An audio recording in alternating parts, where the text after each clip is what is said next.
My name is Trisha Prabhu. I'm 18 years old. I'm a daughter of immigrants. I'm a college student. But more than anything, I'm an advocate for peace. Peace online. Our online world has become a very scary place. In the past few decades, as technology has become a revolution that's touched each and every one of us, whether it's in the form of a phone or other devices that we use, more and more our online world has become a place where we attack, where we spread hate, where we spread ignorance, instead of loving each other, spreading positivity, supporting each other. The internet was created as a place for us to connect, to become friends, to understand individuals that don't live in our same communities, but see them as fellow human beings, digital citizens. And yet, more and more, what we've seen is an online world that's filled with hate. For me, that was made incredibly clear to me almost 5 years ago when I was 13 years old. I came home from school one day to read online the story of Rebecca Sedgwick. She was 12 years old. She was from Florida, had been cyberbullied for almost a year and a half after getting into a feud with a bunch of women at school over a boy.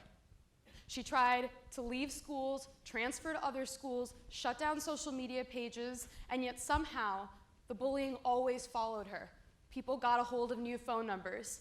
People set up new social media accounts to bully her. One of the last messages she received was, "I hope you drink bleach and die." And one day when she was walking to school, she decided she couldn't take it any longer. She climbed to the top of her town's water tower and jumped off. I remember coming home from school and reading that story at 13 and thinking to myself, one, how is it possible that someone 1 year younger than me was pushed to take her own life because of the situation that is our online space today? How is this acceptable? How is it okay that we just feel bad and then we forget about it and move on? The other thing I remember thinking was that I was very lucky because this was an issue that was personal to me. Growing up, I was bullied and cyberbullied, but for a long time after the online hate, I just wanted to forget. I wanted to forget that it had happened to me. I wanted to forget the issue. But reading Rebecca's story and then learning about the stories of other young people like Megan Meir or Tyler Clementi, who was only 18 years old when his roommate posted videos of him online, of him and his boyfriend making fun of the fact that he was gay, and he jumped off of the George Washington Bridge to his death. This is the reality for members of the Generation Z today, is we've always grown up in a world where we have technology. A lot of us don't think about what we're doing when we send or post or tweet, and it has real life, real world consequences for individuals. And I thought, I can't be a bystander anymore. I need to be an upstander. I need to do something about this issue. And that is how ReThink was born. So when I first thought about cyberbullying and I first thought about this issue, I was like, well, I'm 14, don't have a ton of resources, don't have a lot of ideas. So where do I start? How am I actually supposed to build something that is going to change the world? For me, my solution started by doing a little digging, doing a little research. Specifically, it started with the science project. In essence, what I did was I thought, okay, let me dig in, let me address this issue. I spent almost 6 weeks scouring the internet, trying to come up with links that tie why teenagers are posting these messages online to the actual cyberbullying, the actual online hate. And what I discovered is the way our brain develops is actually it's incredibly relevant to the reason why teens are posting messages online. Our brain actually develops from the back to the front. For those of you that don't know, when you're born, the place that starts developing is actually back here. This is where your visual skills are located. By the time you're 13, almost 90% of your brain's done, completely finished. There's just 10% left to go. But that last 10% itself will take another 13 years to develop. And the reason why is this part of the brain controls decision making, impulse control. And it's the reason why a lot of teenagers, a lot of adolescents sometimes do things that are a little crazy. And then when they get asked the question, why did you do that? It's like, I don't know, I wasn't thinking, I just made a decision. For teenagers, decision-making process doesn't come like this. I know, I'm 18. If you ask my parents, they'll have some fun stories for you.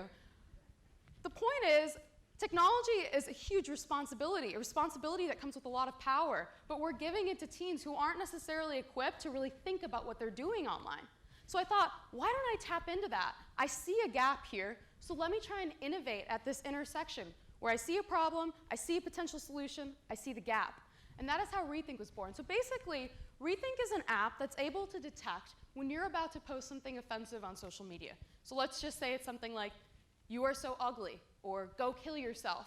With each keystroke, the app is able to use machine learning algorithms as well as keyword detection to determine, okay, is this message offensive or is it not? Then it gives teenagers a second chance to think about what they're doing. Hold on. Are you sure you want to post that message?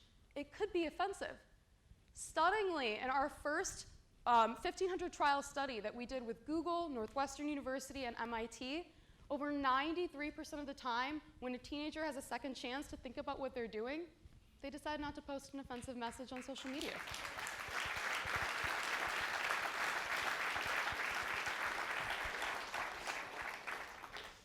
I remember being stunned because I thought, this is such a simple solution. If you think about it at its core, it's a very simple concept that's tackling an incredibly complicated, complex issue. And yet here we were sitting on the world's most effective, proactive solution to tackle cyberbullying. Overall, rates of posting messages like "go kill yourself" dropped from 71% to 4%. It's stunning.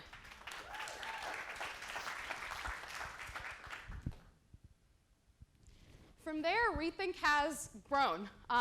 It's been an incredible ride, an amazing journey, but we've reached almost 3 million students today. We work with 2,500 schools around the globe, and every day I meet young teenagers who are either using the ReThink technology or have been a beneficiary of our movement, and it's a reminder to me of how a very simple idea, a very simple moment, a moment of impact for me that was very personal has become something a lot bigger than one person. And it wasn't because I had a special skill, and it wasn't because I was very smart, which is what a lot of people like to say about me. I genuinely believe it was because I believed in the why. I had a why, I had a mission. I wasn't going to let anyone get in the way of me and my mission, and I needed to make it happen. So what is the lesson here? Right? I mean, this is all amazing. ReThink is incredible. We are doing amazing work. We would love for you to kind of, we'd love to work with you. We'd love to, bring ReThink to your communities. But what's the learning here for you guys? What's the call to action?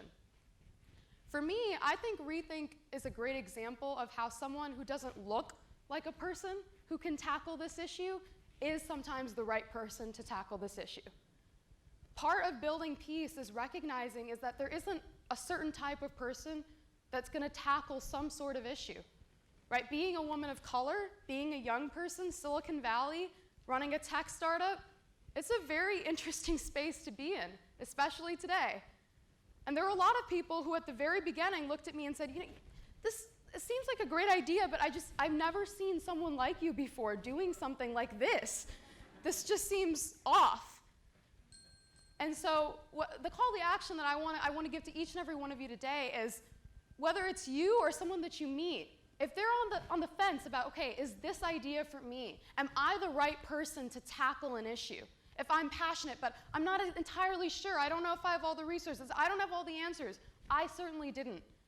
But if you believe, if you have that why, that mission, there are no boxes that can decide this is for you or this isn't for you. So go out there, change the world, and thank you so much for your time. I'm so grateful.